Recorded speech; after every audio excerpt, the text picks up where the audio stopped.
আসন্ন টি-20 বিশ্বকাপ ঘিরে নতুন করে বিতর্ক।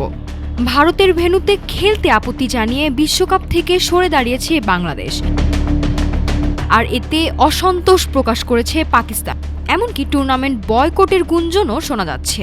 তবে এই পরিস্থিতিতে পাকিস্তানকে শান্ত থাকার পরামর্শ দিয়েছেন দেশটির কিংবদন্তি ক্রিকেটার ওয়াসিম আকরাম।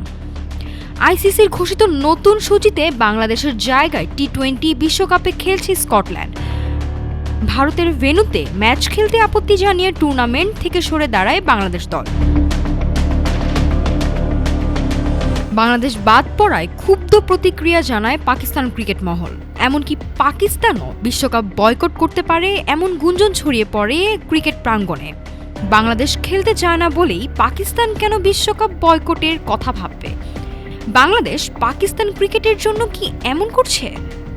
পাকিস্তানের উচিত এসব নিয়ে না ভেবে নিজেদের খেলায় মন দেওয়া এবং বিশ্বকাপ জয়ের চেষ্টা করা। ওয়াসিম আকরামের মতে এই মুহূর্তে রাজনীতি বা কূটনৈতিক ইস্যু নয়, বরং মাঠের পারফরমেন্সেই মনোযোগ দেওয়া উচিত পাকিস্তানের। এদিকে বাংলাদেশের সিদ্ধান্ত নিয়ে সমালোচনা এসেছে ভারতের সাবেক অধিনায়ক মোহাম্মদ আজহার উদ্দিনের কাছ থেকেও। মোহাম্মদ আজহার উদ্দিন বলেন, বাংলাদেশ না এলে ক্ষতিটা একমাত্র তাদেরই হবে।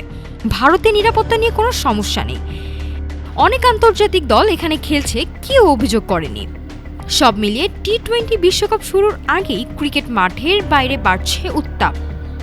তবে ওয়াসিম আকরামের বার্তা স্পষ্ট, বিতর্ক নয়, পাকিস্তানের লক্ষ্য হওয়া উচিত বিশ্বকাপ জেতা।